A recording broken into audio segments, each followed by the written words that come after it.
Assalamualaikum warahmatullahi wabarakatuh. Halo semuanya, jumpa kembali dengan saya, Kang Restu. Apa kabar kalian semua?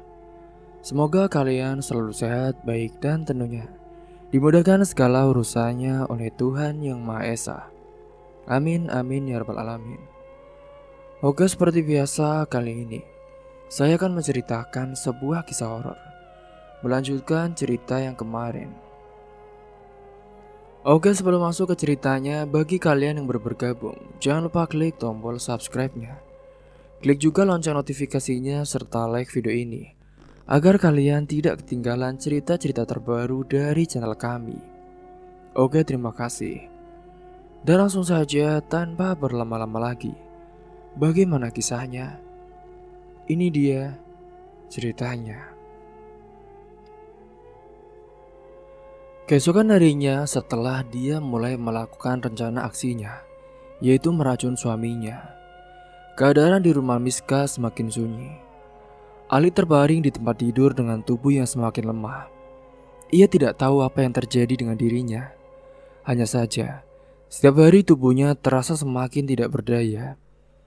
Nafsu makannya menghilang, kepalanya sering pusing, dan tubuhnya terasa tidak seperti memiliki tenaga. Ia mencoba memanggil Miska yang saat itu sedang duduk di ruang keluarga sambil menikmati secangkir teh. Miska, Miska. Suara Ali terdengar lemah dari dalam kamar. Miska mendengar panggilan itu, tetapi ia hanya tersenyum tipis. Ia tidak berniat menjawab. Baginya, suaminya si Ali pantas merasakan penderitaan ini. Ali pun yang sudah tidak karuan lagi. Ia mencoba bangkit dengan susah payah, tetapi tubuhnya terlalu lemah. Ia pun lalu terjatuh kembali ke tempat tidur. Nafasnya terengah-engah, rasa pusing menyerangnya, membuat kepalanya terasa berputar saat itu. "Bu Ijah, Bu," panggilnya dengan diri, berharap pembantu mereka bisa membantunya. Di dapur Mbok Ija yang mendengar suara Ali pun hanya bisa menatap ke arah Miska dengan ragu. Miska yang menyadari hal itu menoleh ke arah wanita tua itu. "Mbok, kalau dia minta sesuatu, jangan layani. Biar dia terima akibat dari perbuatannya, Mbok." Mbok Ija pun menelan ludah. Seumur hidupnya bekerja dengan keluarga Miska, ia belum pernah melihat majikannya sekejam ini. Namun ia juga tahu betapa hancurnya hati Miska setelah mengetahui perselingkuhan suaminya. Boija pun akhirnya menghela nafas dan memilih untuk tidak menghiraukan panggilan Ali. Sementara itu, Ali semakin frustasi. Ia mencoba meraih ponselnya yang tergeletak di meja samping tempat tidur, tetapi tangannya gemetar hebat. Ia pun akhirnya berhasil menggenggamnya dan mencoba menelpon seseorang. Namun sebelum ia sempat menekan nomor siapapun, ponselnya ternyata kehabisan baterai. Ali menutup matanya, mencoba menahan rasa sakit di dadanya. Ia benar-benar merasa sendirian. Sementara di sisi lain kota, di sebuah perumahan kecil yang sederhana, seorang anak laki-laki berusia sekitar 5 tahun berlari dengan panik keluar rumah. Ia adalah anak dari Vita. Ia menangis, wajahnya penuh ketakutan. Tolong, tolong, tolong," serunya dengan suara melengking, menarik perhatian para tetangga. Beberapa orang yang sedang beraktivitas di luar rumah pun segera menghampiri anak kecil itu. "Ada apa, Nak? Ada apa?" tanya seorang ibu parubaya dengan cemas. Anak itu pun masih menangis sesenggukan, sulit berbicara. Ibu sakit. Ibu gak bisa bangun. Tolong," katanya terbata-bata. Mendengar itu pun beberapa orang langsung bergerak menuju rumahnya. Mereka masuk ke dalam dan terkejut ketika melihat Vita terbaring lemah di lantai kamarnya. Wajahnya pucat, matanya sembab. Tubuhnya tampak lelah dan lemas tak berdaya saat itu. Pakaian pun yang dikenakannya sudah kusut dan juga berserakan. Ada beberapa luka lebam di leher serta pergelangan tangannya saat itu. "Ya Allah, Fit, Apa yang terjadi? Tanya salah satu tetangganya dengan wajah yang ngeri. Vita pun mencoba membuka mata, tetapi ia tidak memiliki tenaga untuk menjawab. Semalam adalah malam terburuk di dalam hidupnya. Setelah dirampok, ia juga dipaksa melayani 3 pria yang tak dikenal secara bergantian. Ia mencoba melawan tetapi mereka terlalu kuat. Ketika mereka akhirnya pergi meninggalkan rumahnya dalam keadaan berantakan, ia pun hanya bisa menangis terseduh-seduh di sudut kamar, merasa jijik dan juga hancur. Tetangganya yang saat itu melihatnya, mereka pun segera membantunya bangun dan membawanya ke rumah sakit. Sementara itu, berita tentang kejadian ini pun mulai menyebar di sekitar lingkungan. Para tetangga bergunjing berbisik-bisik di antara mereka. Bu, aku tidak menyangka loh, Vita mengalami hal seperti ini. Iya bu, benar. Katanya semalam rumahnya dirampok. Tapi kenapa dia terlihat begitu lemah dan ketakutan ya? Mereka tidak tahu kebenaran yang terjadi pada Vita, tetapi mereka bisa merasakan ada sesuatu yang sangat salah pada dirinya. Sementara saat itu, setelah Vita dibawa ke rumah sakit, di sana dokter memeriksa kondisi Vita. Tubuhnya ternyata mengalami banyak luka ringan dan juga lebam. Tetapi yang lebih parah adalah kondisi mentalnya. Ia tampak trauma, matanya kosong dan juga tidak berbicara sepatah kata pun. Salah satu perawat mendekati Vita dengan lembut saat itu. Bu, kami harus melaporkan kejadian ini ke polisi. Apakah Anda bersedia? Vita hanya menggigit bibirnya, menahan tangis. Ia tahu bahwa melapor tidak akan mengubah apapun. Apa yang terjadi padanya sudah terlanjur terjadi. Ia hanya ingin melupakan semua ini. Tetapi ia juga tidak tahu bahwa melupakan ternyata tidaklah mudah. Sementara itu di rumah Miska, kehidupan terus berjalan seperti biasanya. Miska masih merawat anaknya Dimas yang kini sudah mulai ceria kembali. Namun di balik semua itu, ia juga terus mengawasi suaminya. Ali semakin lemah setiap hari, ia juga mulai kehilangan berat badan. Wajahnya semakin pucat dan tubuhnya seperti kehilangan energi. Dia sangat kurus. Hingga suatu sore, ketika Ali berusaha bangun untuk ke kamar mandi, ia tiba-tiba jatuh tersungkur di lantai kamar. Suara jatuhnya cukup keras tetapi tidak ada satupun orang yang datang menolongnya. Ia berusaha merangkak. Tubuhnya gemetar, nafasnya terengah-engah. Miska, tolong. Suaranya hampir tidak terdengar.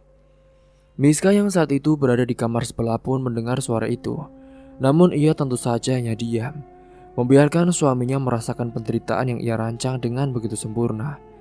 Sambil menatap keluar jendela, ia tersenyum puas. Dendamnya belum selesai, tetapi ini barulah permulaan. 2 hari sudah berlalu sejak Miska benar-benar mengabaikan suaminya yang semakin lemah di dalam kamar. Tubuh Ali yang semakin kurus, wajahnya semakin pucat. Dan kini bahkan untuk bangkit dari tempat tidur saja, ia harus berjuang dengan keras. Ali masih belum menyadari sepenuhnya bahwa perlahan-lahan ia sedang diracun lagi oleh istrinya sendiri. Ia mengira sakitnya ini hanyalah akibat stres dan tekanan batin karena semua yang telah terjadi. Namun ia tidak menyangka bahwa Miska begitu tega membiarkannya terpuruk tanpa sedikit pun belas kasihan. Di saat Ali sedang berjuang melawan penyakitnya, sebuah kabar buruk datang menghantamnya. Pagi hari itu seorang pengacara datang ke rumah mereka, membawa dokumen resmi yang telah disiapkan oleh Miska. Ini adalah surat perceraian yang telah resmi diajukan oleh Bu Miska. Semua dokumen sudah lengkap dan sesuai dengan kesepakatan. Seluruh harta benda, aset dan kekayaan yang selama ini dimiliki oleh Pak Ali secara hukum akan jatuh ke tangan Bu Miska sebagai nafkah untuk anaknya, kata pengacara itu dengan nada tegas. Ali yang duduk di kursi ruang tamu dengan wajah pucat hanya bisa menatap kosong ke arah berkas-berkas itu. Tangannya gemetar, keringat dingin membasahi dahinya. Tidak, tidak mungkin, tidak mungkin, gumamnya dengan lemah. Miska yang berdiri di dekat pengacara itu pun lalu menatapnya dengan wajah datar. Tak ada lagi rasa kasihan di matanya. Kenapa kaget kamu, Mas? Kau pikir aku akan membiarkanmu hidup enak setelah semua pengkhianatan yang telah kau lakukan? Hah? Itulah akibatnya buat kamu, Mas. Miska benar-benar sudah kehilangan urat baiknya. Sepenuhnya sudah terlihat buruk dan benci kepada suaminya. Aku tidak hanya ingin berpisah darimu ya. Aku ingin kau kehilangan segalanya ya, Mas. Dan lihat sekarang, kau tidak punya apa-apa lagi. Ali menggelengkan kepalanya, berusaha mencerna kenyataan pahit ini. Ia ingin marah tetapi tubuhnya terlalu lemah. Miska pun melanjutkan saat itu.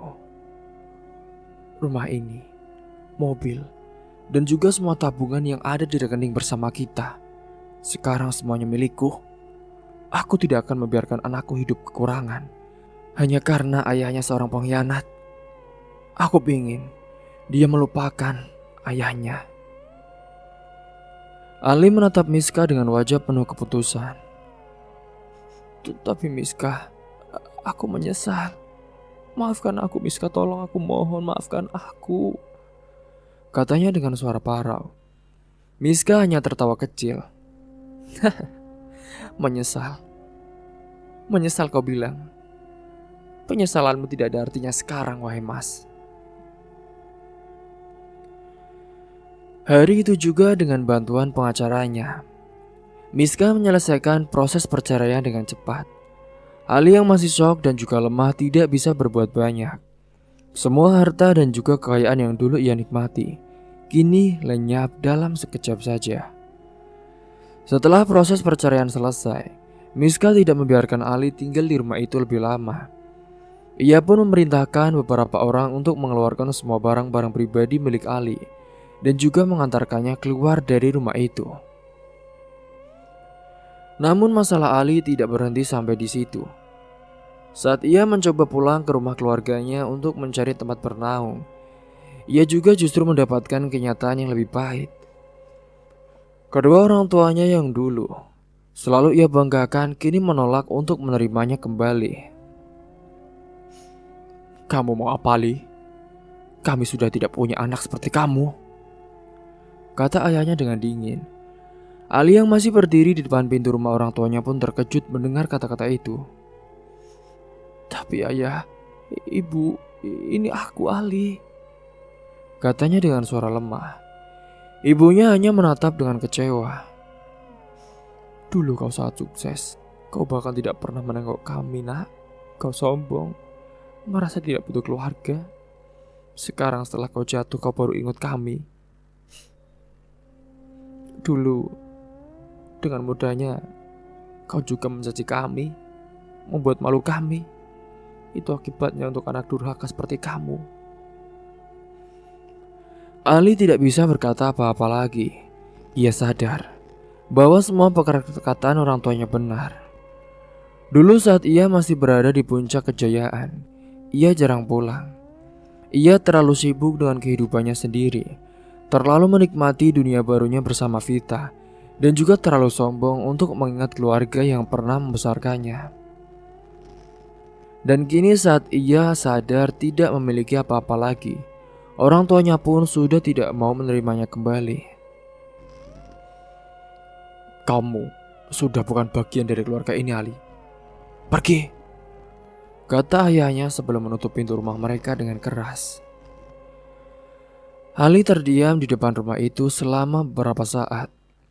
Angin dingin menerpa tubuhnya yang lemah. Tidak ada tempat lagi untuk bercerita. Tidak ada lagi tempat untuknya. Akhirnya dengan sisa uang yang ada di dompetnya, Ali pun terpaksa mencari tempat tinggal di sebuah kosan kecil di pinggiran kota.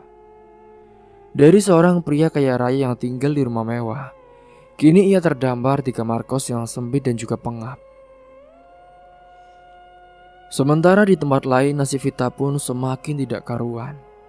Setelah kejadian mengerikan yang menimpanya beberapa hari lalu, Vita kini berada dalam kondisi trauma yang mendalam.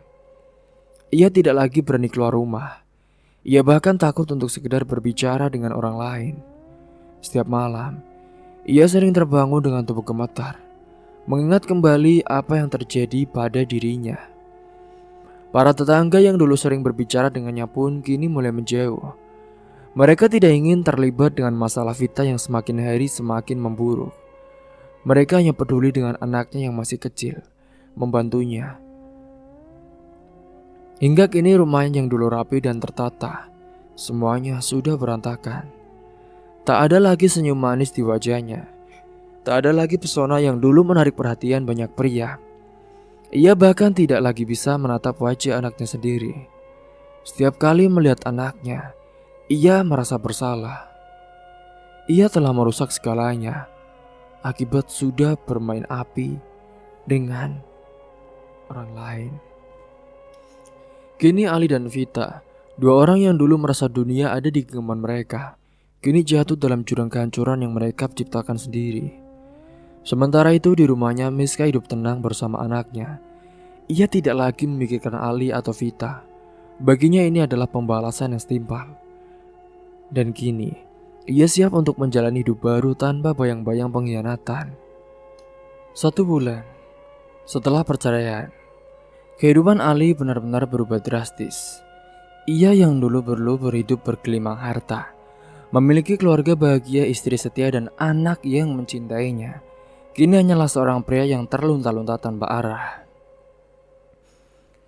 Sejak dikeluarkan dari rumah Miska dan ditolak oleh keluarganya sendiri, Ali tinggal di sebuah kamar kos kecil yang kumuh. Kamarnya pengap, cat dindingnya sudah mengelupas dan kasurnya bahkan lebih mirip dengan tumpukan kain bekas daripada tempat tidur yang layak.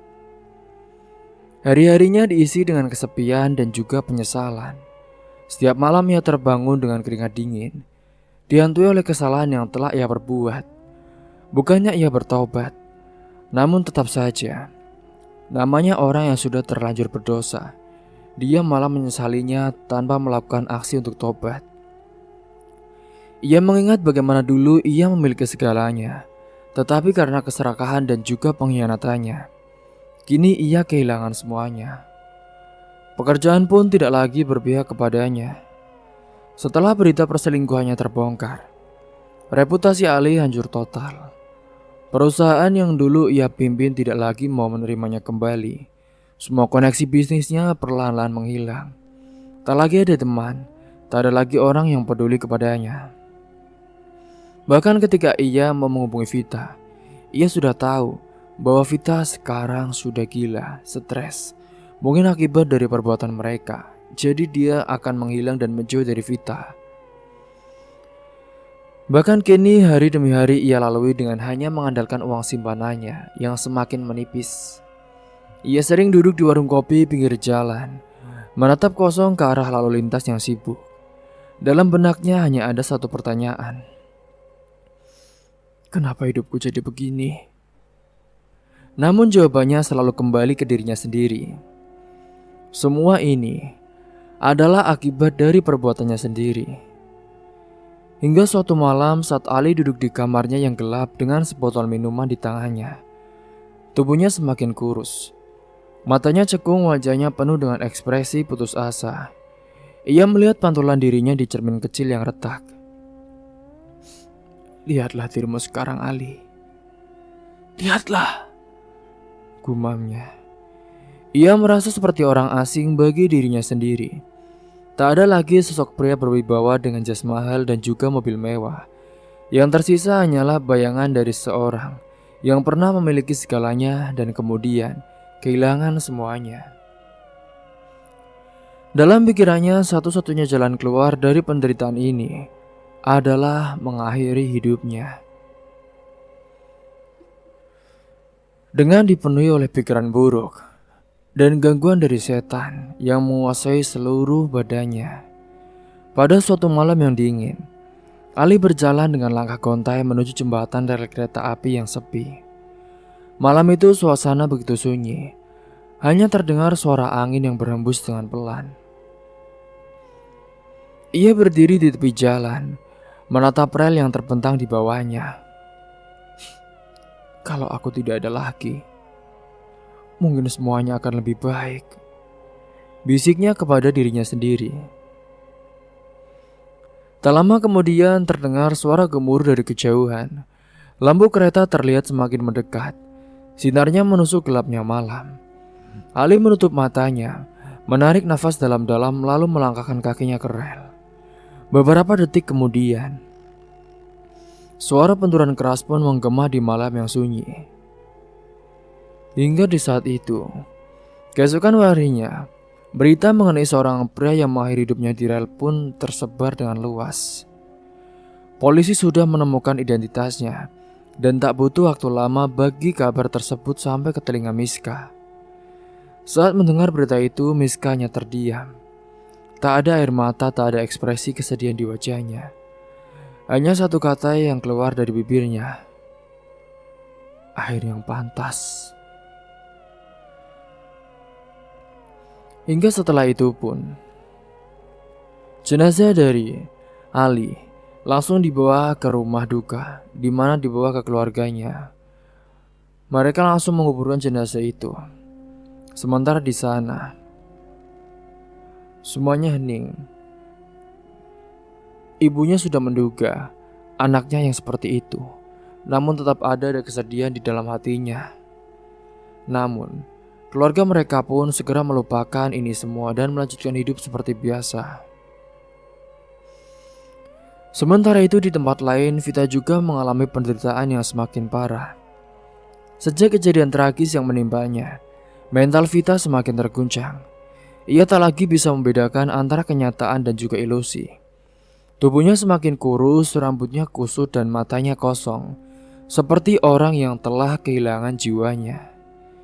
Ia kini sering berbicara sendiri, tertawa tanpa alasan, lalu menangis secara tiba-tiba. Orang-orang di sekitarnya pun mulai menjauh, takut jika penyakit gilanya bisa menular kepada mereka. Bahkan anak-anak kecil di sekitar rumahnya pun sering mengejeknya. Janda gila, janda gila. Mereka berteriak sambil berlari menjauh darinya. Vita tidak peduli lagi. Ia terlalu tenggelam dalam dunianya sendiri. Ia pun sering duduk di pinggir jalan dengan pakaian compang-camping, memeluk lututnya sendiri dan menggumamkan sesuatu yang tidak jelas. Ali, kau di mana Ali? Kita pergi ke Bali ya. Kita makan di restoran mewah. Hehehe, katanya dengan suara pelan, seolah berbicara dengan seorang yang sudah tidak ada di sana. Tetangganya mulai merasa kasihan, tetapi tidak ada yang berani mendekat. Mereka tahu bahwa Vita kini sudah benar-benar kehilangan akal sehatnya. Anaknya yang masih kecil pun akhirnya harus dititipkan kepada Bu RT, seorang wanita tua yang peduli pada nasib bocah malang itu. Kasihan anak ini, tak seharusnya dia menjadi korban kesalahan ibunya, ujar Bu RT sambil membelai kepala bocah itu dengan lembut. Anak Vita tidak mengerti apa yang sedang terjadi. Ia hanya tahu bahwa ibunya sekarang berbeda. Ibunya tidak lagi mengajaknya bermain, tidak lagi memasakkan makanan favoritnya, dan bahkan sudah tidak lagi mengenalinya. Hidup Vita kini benar-benar hancur. Semua orang menjauhinya, tidak ada lagi yang peduli kepadanya, dan ia tidak lagi memiliki siapa-siapa. Hanya ada kehampaan, kesedihan dan kegilaan yang semakin menelannya. Sementara itu di rumahnya, Miska mulai membangun kembali hidupnya. Ia fokus pada anaknya, memastikan bahwa Dimas tumbuh dengan penuh cinta dan juga kasih sayang. Ia sudah tidak lagi memikirkan Ali atau Vita. Baginya semua yang terjadi adalah pelajaran bahwa kesetiaan tidak boleh diberikan kepada orang yang tidak tahu cara menghargainya. Kini Miska pun siap untuk melangkah ke depan, meninggalkan masa lalu yang penuh luka, dan menjalani hidup yang lebih baik bersama dengan anaknya. Vita kini hanyalah bayangan dari dirinya yang dulu. Ia yang dulu dikenal sebagai wanita cantik dan juga berkelas, kini hanyalah sosok yang terlantar, berkeliaran di jalanan tanpa arah, tubuhnya kotor, Pakaiannya robek, rambutnya berantakan seperti tak pernah disisir selama berminggu-minggu. Tatapannya kosong, bibirnya sering bergerak sendiri, menggumamkan kata-kata yang tak jelas maknanya. Siang dan malam ia berjalan tanpa tujuan. Terkadang tertawa sendiri, terkadang menangis seperti anak kecil yang kehilangan sesuatu yang sangat berharga. Orang-orang yang mengenalnya dulu kini hanya bisa menggelengkan kepala. Mereka enggan mendekatinya, takut kalau penyakit gilanya bisa membawa sial. Namun di balik nasib buruk Vita, ada orang-orang yang masih melihatnya sebagai peluang. Malam itu saat hujan rintik-rintik turun membasahi jalanan yang sepi, Vita sedang duduk di sudut sebuah gang kecil. Menggigil kedinginan, tangannya memeluk lutut, tubuhnya bergetar. Tiba-tiba saat itu, ada suara langkah kaki terdengar mendekat. Seorang pria bertubuh kekar berdiri di depannya, menatapnya dengan tatapan penuh arti. Lihatlah, siapa yang kita temukan?" Ujar pria itu dengan suara berat. Dari balik bayangan, 3 pria lain muncul, tertawa kecil sambil saling pandang. Mereka adalah gerombolan pria yang dulu pernah dibayar untuk menghancurkan Vita. Salah satu dari mereka pun jongkok di depan Vita, menatap wajahnya yang lusuh dan juga tak berdaya. "Kasihan sekali kau sekarang, cantik. Dulu kau begitu sombong, merasa bisa memiliki segalanya. Sekarang bahkan kau lebih buruk dari binatang jalanan. Kasihan nasibmu, wahai janda cantik dulu." Vita hanya menatapnya dengan mata kosong. Tak ada reaksi. Ia bahkan mungkin tak mengerti apa yang sedang terjadi. "Bagaimana kalau kita buat dia lebih menderita lagi, bos?" Salah satu dari mereka tertawa memukul pundak temannya. Yang lain pun mengangguk setuju. "Iya, dia sudah tidak waras. Tak ada yang akan mencarinya kalau kita bawa." Tanpa banyak bicara, mereka menarik tangan Vita, menyeretnya ke dalam mobil van tua yang diparkir tak jauh dari sana. Vita tak melawan. Ia terlalu lelah, terlalu kehilangan kesadaran untuk menyadari bahaya yang mengintainya. Malam itu pun tak ada yang tahu kemana Vita dibawa. Tak ada yang mencari keberadaannya. Ia telah menjadi sosok yang dilupakan dunia. Seseorang yang bahkan jika menghilang, tidak pernah ada yang peduli kepadanya. Keesokan harinya tiba-tibalah di sebuah lahan kosong di pinggiran kota saat itu, seseorang menemukan sosok tubuh tergeletak kaku. Tubuh itu adalah Vita. Ia ditemukan dengan kondisi mengenaskan. Pakaian yang semakin compang-camping, tubuhnya penuh lebam, wajahnya tak lagi memiliki ekspresi, dan yang paling mengerikan, ada luka jahitan panjang di bagian perutnya. Ternyata para preman itu, ketika lelaki itu menggilir Vita dengan paksa untuk memuaskan birahinya. Dan setelah ia sudah melakukan hal keji itu, ia lalu mengambil organ dalam dari tubuh Vita yang nantinya akan dijualnya. Hingga saat itulah, jahitan-jahitan itu ternyata bukanlah jahitan medis yang rapi. Jahitan itu dibuat dengan senar biasa, kasar dan juga sembarangan, seolah dilakukan oleh orang yang tak memiliki keahlian di bidang medis. Setelah berita itu viral, polisi yang datang ke lokasi pun segera mengamankan tempat kejadian, mencoba mencari tahu apa yang sebenarnya terjadi. Namun satu hal yang pasti, Vita telah mengalami sesuatu yang lebih mengerikan daripada sekedar kematian. Kabar tentang kematian Vita akhirnya menyebar. Orang-orang yang dulu mengenalnya hanya bisa menghela nafas, merasa ngeri dengan nasib tragis yang menimpanya. Semua mengaitkan sejak kejadiannya berselingkuh dengan seorang lelaki.